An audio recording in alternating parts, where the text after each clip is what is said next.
السلام علیکم، شرائع دستور سے میں ہوں عبدالقیم صدیقی اور آپ ہیں AQS کے ساتھ، اور میرے ساتھ ہیں جناب حماد غزنوی صاحب اور وجاہت مسعود صاحب۔ آف دا کیمرہ بات ہو رہی تھی کہ کیا کی جائے، تو ظاہر ہے کہ پاکستان میں بہت کچھ ہو رہا ہے۔ ایک تو ابھی پرائم منسٹر کا چائنا وزٹ ہوا، اور چائنا وزٹ وہاں پہ تھا، اور یہاں پر گھر میں ایک سیاسی طوفان جو ہے وہ مچل رہا ہے، اور اس ضمن میں جو سب سے بڑی پیش رفت ہوئی وہ آصف علی زرداری صاحب کا شہباز شریف صاحب کے گھر آنا، وہاں ملاقات ہونا، پھر شہباز شریف صاحب کی کا اس سے بڑا سرپرائز کہ MQM پاکستان کے وفد سے ملاقات کرنا، اور پھر اس سے بڑا سرپرائز پھر آصف علی زرداری صاحب کا مسلم لیگ کاف کے وفد سے ملاقات اب سے کچھ دیر پہلے مکمل ہوئی، اور انہوں نے تعاون مانگا۔ ان ملاقاتوں کا محور اور مرکز جو ہے وہ عدم اعتماد کی تحریک ہے، اور پھر دوسری طرف سینٹرل ایگزیکٹو کمیٹی کا اجلاس ہوا پاکستان مسلم لیگ نون کی صدارت لندن سے جناب نواز شریف صاحب نے کی۔ یہ تو یہاں کچھ ہو رہا ہے، اور جو چائنا میں ہوا، چائنا سے ہمیں کیا ملا، خیر سگالی کے جذبات۔ تو حماد صاحب، یہ جو سارا کچھ ہو رہا ہے، جب بھی کوئی پرائم منسٹر چائنا جاتا ہے تو پھر چائنا کے بعد پاکستان کے اندر حالات وہ خراب ہو جاتے ہیں، وہ چاہے جنیجو صاحب ہوں، وہ چاہے کوئی اور ہو۔ تو کیسے دیکھ رہے ہیں یہ ساری ڈیولپمنٹس کو آپ؟ یہ آپ نے صحیح کہا، اتنا ہنگامہ برپا ہے ایک فضا میں، نہیں سیاسی فضا میں بہت غلغلہ ہے اس وقت، اور جو ہم باتیں کرتے آ رہے ہیں، سنتے آ رہے ہیں، خود بھی بڑی شدومت سے ہم نے کی، اب میرا خیال ہے کہ معاملات اس طرف اور آگے بڑھے ہیں۔ یعنی کم مارچ، وہ جو بات بہت دنوں سے ہم کہہ رہے ہیں، لوگ اپنے ساتھی ہمارے وہ بھی کہہ رہے ہیں، اور تجزیے کی بنیاد پر بھی کہہ رہے ہیں، اور انفارمیشن کی بنیاد پر بھی کہہ رہے ہیں، تو ہم اس کی طرف بڑھتے چلے جا رہے ہیں، اور اشارے جتنے ہیں اور بہت بکثرت ہیں اشارے، یعنی جیسے ایک آدھ چیز ہوتی ہے تو آپ اس کو زیادہ بڑے معنی پہنانے کی کوشش کر رہے ہوتے ہیں، اس وقت اس کی ضرورت درپیش نہیں آ رہی آپ کو، اس لیے کہ ہر طرف آپ دیکھ رہے ہیں وہ کردار جو سائے اور سرگوشیوں میں اپنا ایک ید دولہ رکھتے ہیں اور ان کی شہرت ہے خاص طرح کی، وہ تمام کردار آپ کو متحرک نظر آ رہے ہیں۔ اچھا، اب آپ نے نام لے بھی دیے بہت سے لوگوں کے، مثلا MQM شہباز شریف صاحب سے کیا ملنے کیوں آ رہی ہے جی؟ کوئی ہریسے کی ریسیپی پوچھنے آ رہے ہیں وہ؟ یہ کیا ہونے جا رہا ہے؟ تو اتنا عرصہ تو میں یاد نہیں آیا کہ شہباز شریف نام کا بھی کوئی سیاستدان یہاں بستا ہے اور اس سے ملاقات کی جائے، وہ بھی یہاں آ کر لاہور میں۔ تو یہ اور بھی جتنے آپ گنتے چلے جائیے کہ زرداری صاحب جا رہے ہیں حال پوچھنے اپنا شجاعت صاحب کا، اور اس سے پہلے ایک ایسی جگہ جا رہے ہیں جہاں وہ جاتے ہی نہیں ہیں۔ وہ تو آخری دفعہ کب گئے تھے؟ میرا خیال ہے نواز شریف کی حکومت بچانے کے لیے گئے تھے شاید، وہ جب وہ کنٹینر لگا ہوا تھا، مجھے نہیں یاد، اس کے علاوہ شاید کوئی واقعہ ہوا ایسا جو وزارت صاحب سے پوچھ لیں گے، لیکن بہرحال ان کا بھی جانا، نکلنا اور کہیں پہنچنا، یہ ساری علامات جو ہیں وہ ایک ہی مرض کی طرف اشارہ کر رہی ہیں۔ اب اس میں جو کردار ہوتے ہیں نا، آپ دیکھتے ہیں، وہ کہتے ہیں نا کہ یہ لوگ خود بخود وہ چڑیاں پھر اڑنے لگتی ہیں، پر پھڑپھڑاتی ہیں، اور اسی طرح باپ کی جو گفتگو ہے حالیہ، وہ بھی آپ نے سن لی ہوگی، باپ پارٹی کی بات کر رہا ہوں، کہ انہوں نے بھی کہا کہ ہمیں وہ حصہ ٹھیک، ہم یعنی ذرا انہوں نے اظہار کیا اپنی ڈس سیٹسفیکشن کا، کہ ہم بھی غیر مطمئن ہیں اس موجودہ سیٹ اپ سے، اور شاید انہیں ان کا حصہ پورا نہیں مل رہا، کچھ اس طرح کی لگ بھگ بات ہو رہی۔ اور اسی طرح MQ، یعنی وہ سب وہ لوگ ہیں۔ اسی طرح GTA جو ہے وہ بھی ایکٹیویٹی میں ملوث ہے اس وقت، یعنی وہ بھی اپنی ملاقاتیں اور اپنے علاقوں سے باہر نکل کر لوگوں سے وہ رابطے میں ہے۔ پیر پگاڑا صاحب کے بارے میں بالخصوص میں نے یہ بات پڑھی ہے۔ اچھا، اب اس ساری صورتحال میں کیا ہو رہا ہے؟ حکومت جا رہی ہے؟ یہی ڈیبیٹ ہوتی رہتی تھی نا، اتنا عرصہ ہوئی ہے، اور اب یعنی وہ وقت جا رہی ہے نہیں جا رہی، اس پہ ہم نے کیا فتویٰ دینا ہے؟ لیکن جن لوگوں نے یہاں پر حکومتیں بنتے بگڑتے دیکھی ہیں، جنہوں نے 90 کی دہائی میں بالخصوص، جب یہ نواز شریف اور بے نظیر صاحبہ کے درمیان یہ بندرباٹ ہوا کرتی تھی اقتدار کی، تو ایک کی حکومت ختم ہوتی تھی، دوسرے کو لاتے تھے، ایک چراغ جلا دیا، ایک چراغ بجھا دیا، جب یہ سلسلہ چلا کرتا تھا، تو بالکل آپ یقین جانیے کہ ہم نے یہ منظر اتنی بار دیکھا ہے ہم نے کہ اب آپ یعنی ڈیجا وو بھی کیا کہتا ہے، اب آپ مسکرا سکتے ہیں صرف کہ جی تو ہم نے بہت بار دیکھا ہے، اور بالکل وہ سارے اشارے اس وقت آپ کو نظر آ رہے ہیں جو کہ حکومت کے رخصتی کے اشارے ہوا کرتے ہیں ٹریڈیشنلی ہمارے یہاں پر. اور جتنے بھی لوگ جن کی بنیاد پر یہ موجودہ حکومت قائم کی گئی تھی، وہ تمام ایلیمنٹس آپ دیکھ سکتے ہیں کہ ہر عنصر اب اشارہ دے رہا ہے، بزبان حال دے رہا ہے، اور یعنی اس کی رفتار میں بہت تیزی آ گئی ہے، اور اب یہ کسی سے ڈھکی چھپی بات نہیں. تو کیا ہونے جا رہا ہے، جیسے لوگ کہتے تھے نا کہ یہ کچھ اپوائنٹمنٹس کا مسئلہ ہے، یہ بڑے عرصے سے آپ کو تو معلوم ہے یہ بات چل رہی تھی، تو اسی کی طرف اب بھی لوگ اشارہ کر رہے ہیں کہ بھائی آپ کو کہا تھا کہ مارچ اپریل سے، بلکہ مارچ پہ وہ انسسٹ کرتے ہیں کہ مارچ اس کا فیصلہ ہونا تھا اور مارچ میں اس کا فیصلہ ہونا ہے. یعنی دونوں طرح سے جو وہ بات وہ کہہ رکھی ہے انہوں نے، وہ اسی پر اٹکے ہوئے ہیں، اسی پر وہ اصرار کرتے ہیں کہ آپ دیکھتے چلے جائیے. جب انہیں کچھ معلوم نہیں تھا نا سورسز، اس سر بھی کہہ رہے تھے ہم نے یہ مارچ سے آگے نہیں جائے گا کیونکہ وہ اپوائنٹمنٹس ہونی ہے، اس میں گن دونوں ہاتھوں میں ہے، وہ ڈوئل ہو رہا ہے، یہ ہے وہ، تو ساری کہانی آپ کے علم میں ہے. تو اس کا وقت یہی بنتا ہے جو کہ یعنی مارچ قرار پایا ہے. تو اب صحیح. آپ دیکھ رہے ہیں کہ آپ نے اس بارے میں آخری صرف اشارہ کر دوں کہ کیا نواز شریف صاحب کی کوئی بات ہو رہی تھی جس کے نتیجے میں یہ سب کچھ ہوا ہے؟ ہاں ہو رہی تھی، یہ سب کو آپ کو معلوم ہے، اس کے بارے میں کتنے شواہد آپ کے پاس آئے ہیں، اور مسلسل وہ میاں صاحب تو خود نہیں کہتے تھے، لیکن جو لوگ ان کے گھر کے آس پاس مچان لگا کے بیٹھے ہوتے ہیں اور خبریں دیتے ہیں آپ کو، انہوں نے بتایا کہ کون کون سے لوگ جو مصریز یہاں سے قاصد جو گئے، نامہ بر گئے، ان کی ملاقاتیں، اور اس میں کیا طے پا رہا ہے لگ بھگ یہ بھی آپ کو بتایا جاتا رہا. تو اب آج جب ان کی میٹنگ ہو گئی مسلم لیگ کی، جس کی میاں صاحب نے صدارت کی، سی سی کی، تو اس کے بعد بھی انہوں نے وہی بات کی. یعنی اب انہوں نے اپنا اگر کوئی کارڈ سینے کے پاس تھے یا کیا تھا، اس وقت صورتحال یہ ہے کہ یوں لگ رہا ہے کہ اگلا جو اس حکومت کے جانے کے بعد کا منظرنامہ ہے اس پر کچھ اتفاق رائے ہو گیا ہے، ورنہ یہاں تک بھی معاملات نہ آ پاتے. میرا خیال میں نے ابتدا کر دی، اب ذرا وجاہت صاحب کی طرف سے. جی وجاہت صاحب، یہ کتنا اس بیانیے کے سے مطابقت رکھتا ہے، وہ بیانیہ جو کیوں نکالا سے شروع ہوا، کیوں نکالا کے بعد آپ کو پتا کہ جو بھی صورتحال بنی، پھر اس کے بعد الیکشن ہوتے ہیں، اس میں ایک ہائیبرڈ رجیم آتی ہے. ہائیبرڈ رجیم کو مسلسل چوٹ دی جاتی ہے ووٹ کو عزت دو سے کے نعرے سے، لیکن 4 سال تک جو ہے وہ ایک مزاحمتی بیانیہ آتا ہے آپ کا.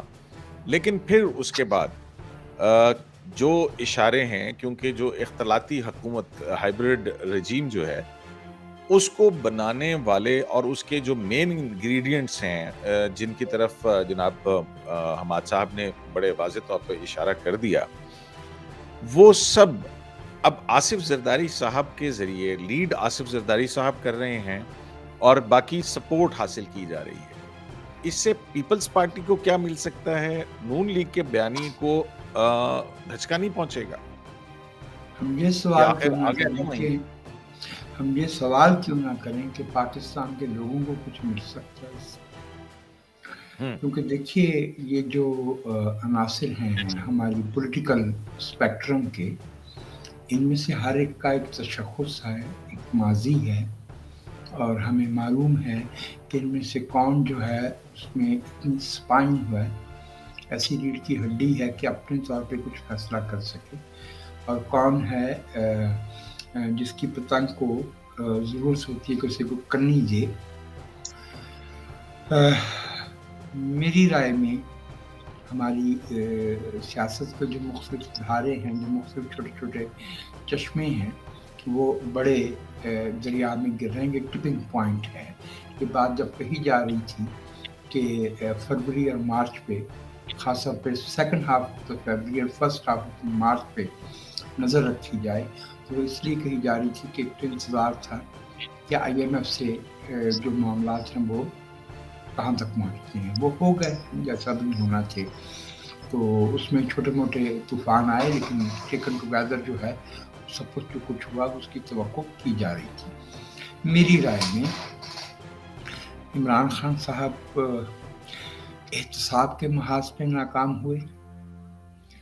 عمران خان صاحب اقتصادیات کے میدان پہ میں ناکام ہوئے. ان سے ایک توقع یہ کی جا رہی تھی کہ وہ جو ہماری جمی ہوئی ہماری مستند سیاسی قوتیں ہیں انہیں ارریلیونٹ کر دیں گے. وہ انہیں کیا ارریلیونٹ کرتے، وہ خود ارریلیونٹ ہو گئے. یہ تو نظر آ رہا تھا. خارجہ محاذ پہ ہماری جو مسئلہ پیش آ رہا ہے وہ یہ ہے کہ جس طرح کی سچویشن پاکستان کو آج درپیش ہے اپنی خارجہ پالیسی کو مرتب کرنے کے لیے، جب ایک طرف اتنا بڑا ہمارا ہمسایہ شمال میں چین، وہ ایک انڈکلیئرڈ کولڈ وار کا جو نان کائنیٹک ہے، اقتصادیات کے محاذ پہ ہے، اس کا فریق ہے، اور دوسرا دنیا کی اس وقت تک سپر پاور ہے. ہماری مسئلہ یہ ہے کہ ہم ایک کیش اسٹرپڈ کنٹری ہیں. ہمیں اپنے معاملات چلانے کے لیے کیش چاہیے، اور وہ کیش ہمیں چین سے نہیں مل سکتا، وہ ہمیں روس سے نہیں مل سکتا. وہ وہیں سے ملنا ہے جہاں سے وہ آج تک ملتا آیا ہے. اب ایک ایسی قیادت چاہیے جو اتنی نوانسز جانتی ہو ڈپلومیٹک معاملات میں، سفارتی محاذ پہ، کہ وہ بیلنس کر کے پاکستان کے مفاد کو اس صورت میں، خاص طور پہ میں اس میں ایک اگلا زاویہ ایڈ کروں گا کہ پاکستان کی جو 40 سال کی افغان پالیسی ہے، اس پہ درختوں پہ تو برگوبار آتا ہے نا. اس طرح کی پالیسی جو انٹرنیشنل آرڈر کے ساتھ ڈیویٹ کر کے چلائی گئی ہو، اس پہ کانٹے آیا کرتے ہیں. تو وہ کانٹے تو آ رہے ہیں. طالبان ہماری سننے کو تیار نہیں ہے. بلوچستان میں جو کچھ ہو رہا ہے، جو کچھ بلوچستان میں ہو رہا ہے، جو کچھ ہماری ایسوائل فاٹا یا جو ہماری مغربی سرحد ہے اس پہ ہو رہا ہے، اور جس طرح سے ہم نے ان کی ماشاءاللہ سے وکالت کی اور کر رہے ہیں، جس کے نتیجے میں طالبان کا تو اس لیے کچھ نہیں بگڑے گا کہ وہ تو اور طرح کے لوگ ہیں. ہمارا ملک جس کو جو ہے وہ بہت زیادہ انٹرنیشنل انگیجمنٹ چاہیے تھی. اب وہاں پہ ایک ایک جملہ جو ہے وہ بوم رینگ کرے گا. کہیں غلامی کی زنجیریں بوم رینگ کریں گی، کہیں جو ہے تو طالبان کی جو ہم نے وکالتیں کی ہیں اور کر رہے ہیں وہ بوم. اچھا، میں ذرا وجاہت صاحب آپ کو ایک لمحے کے لیے روک رہا ہوں. آپ مجھے یہ بھی بتائیے، یہ ہماری جب مخالف حکومت تھی، جب ہندوستان کا اتنا اثر و نفوذ تھا، اور ایک یعنی پاکستان دوست حکومت تو نہیں تھی وہاں پر، اس وقت ہمارے یہاں پر کوئی اٹیک نہیں ہوئے اس طرح. یہ اتنی شدت کیوں آ گئی ہے دوستوں کی حکومت آنے کے بعد؟ یہ ذرا مجھے سمجھائیے. حماد بھائی، اس کی وجہ یہ ہے کہ ہم کسی اور کو نہیں، اپنے آپ کو دھوکہ دے رہے تھے. پاکستان کے جو لوگ جو ہے وہ فیصلہ ساز ہیں، میری رائے میں وہ نہ سیاست کو سمجھتے ہیں نہ مذہب کو سمجھتے ہیں. ان دونوں کا جو کمبینیشن بنتا ہے ریلیجس پالیٹکس، وہ اس کو سمجھتے ہی نہیں. انہیں معلوم ہی نہیں کہ جو ہے مذہبی ذہن جو ہے وہ کام کس طرح سے کرتا ہے. وہ کوئی نان کمیشنڈ آفیسر نہیں ہوتا کہ اس کو کمانڈ دی جائے اور وہ چل پڑے. تو طالبان سے اسی بات کی توقع تھی. آج ہم اشرف غنی حکومت اور حامد کرزئی حکومت کے مقابلے میں زیادہ مشکل میں ہیں ویزاوی افغانستان. ہم نے 40 bus to